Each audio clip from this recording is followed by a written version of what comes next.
नमस्कार, बहुत स्वागत है आपका। आप देख रहे हैं शिव पुराण उपाय। अगर आप हमसे अभी अभी जुड़े हैं तो प्लीज़ चैनल को सब्सक्राइब कर लें और पसंद आए तो वीडियो को लाइक करें। कमेंट में हर हर महादेव जरूर लिखें। महाशिवरात्रि पर शिवलिंग पर कुछ ऐसी वस्तु है जिसको जरूर अर्पित करना चाहिए, और आज हम आपको ये भी बताएंगे कि क्या अर्पित करने से क्या फल आपको प्राप्त होता है।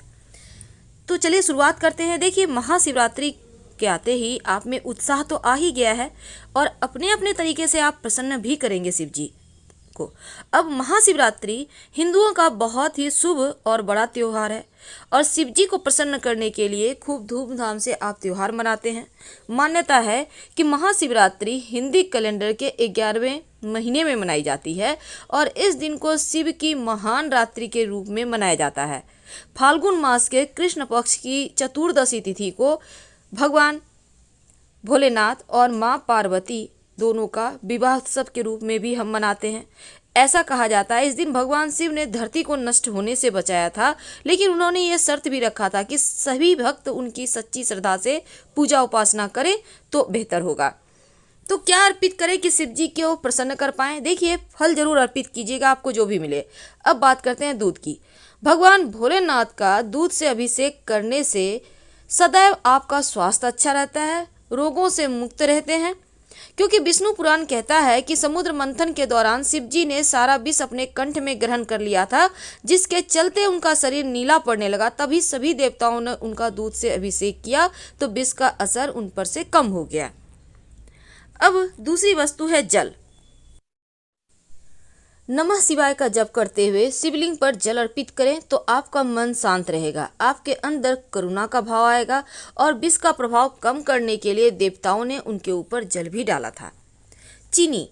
महाशिवरात्रि पर शिवलिंग पर चीनी भी अर्पित की जाती है और चीनी अर्पित करना लाभदायक है। घर में कभी यश, वैभव, धन, कीर्ति की कमी नहीं होती। अगर आपके पास चीनी ना हो तो कोई बात नहीं, गन्ने का रस भी अर्पित कर सकते हैं। केसर। लाल केसर से शिव जी का अभिषेक करने से जीवन में सौम्यता आती है, मांगलिक दोष समाप्त होता है और कहा जाता है महाशिवरात्रि पर अगर अपने व्यापारिक दस्तावेजों पर केसर से तिलक करें तो सभी अड़चनें दूर होती हैं, काम धंधे की मंदी समाप्त हो जाती है। आप चाहें तो दूध में भी केसर डाल के शिवलिंग पर अभिषेक कर सकते हैं। इत्र। शिवलिंग पर इत्र छिड़कना बहुत ही शुभ माना गया है, क्योंकि इत्र का छिड़काव करने से मन शुद्ध होता है, तामसिक प्रवृत्तियों से मुक्ति मिलती है और इत्र छिड़कने से भक्तों को सद्बुद्धि भी आती है। और दही। शिवलिंग पर दही चढ़ाने से आप में परिपक्वता आती है और आप जीवन में स्थिर होते हैं। मान्यता है अगर भोले बाबा को नियमित रूप से दही से अभिषेक करें तो जीवन की सारी अड़चनें दूर हो जाती हैं, कठिनाइयां समाप्त हो जाती हैं। घी। घी से अभिषेक करने से शिवलिंग का आपके संतान की प्राप्ति आसानी से होती है। भगवान शिव को घी अर्पित करने से बच्चे की किलकारी जरूर गूंजती है। चंदन। वेद कहता है कि महाकाल को चंदन लगाने से इंसान का आकर्षण बढ़ता है, जीवन में मान सम्मान ख्याति बढ़ती है, तो चंदन आप शिवलिंग पर जरूर लगाएं। शहद। शहद का अर्थ होता है मीठा। अब भोले बाबा कभी भी किसी तरह का कोई भी द्वेष रखते नहीं, तो शिव जी को शहद अर्पित करने से आपकी वाणी में मधुरता आती है, दिल में परोपकार की भावना बढ़ती है। भांग। भगवान शिव को भांग बहुत ही प्रिय है। समुद्र मंथन के विष के प्रभाव को कम करने के लिए भांग का प्रयोग किया था और हमारे पुराणों में भांग को एक दिव्य औषधि के रूप में देखा जाता है, जिससे स्किन के रोगों का इलाज भी संभव है।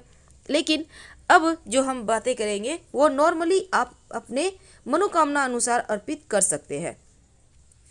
इक्का रस। गन्ने का रस से अगर शिवलिंग का अभिषेक किया जाए तो जीवन में खुशी बढ़ती है और इसके साथ ही आप घी से शिवलिंग का अभिषेक कर सकते हैं। घी से अभिषेक करने से संतान की प्राप्ति भी होती है।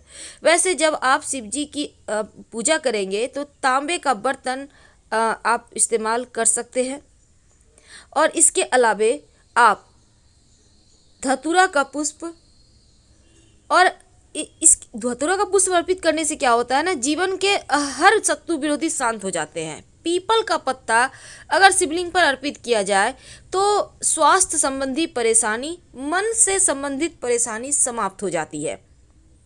तो पीपल का पत्ता आप कैसे अर्पित करेंगे? 1 लोटा पानी में रात में शिवरात्रि के पहले एक बर्तन में आप पानी ले लें, 5 पीपल के पत्ते रख के, जो व्यक्ति बीमार है या जिनको बहुत टेंशन है, बहुत परेशानी है आप लोगों के घर के अंदर, सिराहने वो पानी रखकर सो जाएं और शिवरात्रि के दिन शिवलिंग पर अर्पित कर दें। अगर शिवलिंग पर लौंग अर्पित करें शिवरात्रि के दिन तो राहु केतु संबंधी कोई भी परेशानी आपको परेशान नहीं करती और आप तमाम परेशानियों से मुक्त रहते हैं। अनार का दाना अर्पित करने से महादेव शीघ्र प्रसन्न होते हैं और शनिदेव के प्रकोप से भी बचाते हैं। जीवन में मान सम्मान बढ़ता है, नौकरी प्राप्ति में आसानी होती है। तो अनार के दाने निकाल के उससे अभिषेक करें तो खुशियां बढ़ेगी। अब बात करते हैं, चूंकि बेलपत्र शिव जी को बहुत ही प्रिय है तो बिना बेलपत्र का तो पूजा ही अधूरा है। एक भी बेलपत्र आप अर्पित कर सकते हैं। वैसे 108 बेलपत्र अर्पित करने का विधान है, लेकिन जब आप एक बेलपत्र अर्पित करें तो पहले उस पर चंदन से राम लिखें, फिर अर्पित करें उल्टा करके, फिर उसको उठाइए, उसको शुद्ध कर ले, धो लें, फिर अर्पित कर दें। अगर आपके पास नहीं है तो हरा मूंग अर्पित करने से वाणी दोष समाप्त होता है, बुद्ध संबंधी परेशानी समाप्त हो जाती है। एक बात याद रखिए, जो भी अर्पित करें थोड़ा थोड़ा। और अगर आप गेंदे का पुष्प अर्पित करते हैं शिवलिंग पर तो जीवन में खुशियां बढ़ेगी, आनंद बढ़ेगा, कभी किसी चीज़ की कमी नहीं होगी, क्योंकि गेंदे का पुष्प अर्पित करने से जीवन हमें हर्षोल्लास बढ़ जाता है। और ये है सेवली, जिसको बंगला में कहा जाता है, वैसे इसको कहते हैं हरश्रृंगार। ये पुष्प लगभग सभी देवी देवताओं को अर्पित किया जाता है और अगर इससे आप शिव जी का अभिषेक करें तो जीवन में प्रेम बढ़ता है, प्रेम की प्राप्ति होती है। अपराजिता का पुष्प अर्पित करने से शत्रुओं पर आप विजय प्राप्त करते हैं, शत्रु विरोधी आपके दबे रहते हैं, यानी आपको कोई हरा नहीं सकता।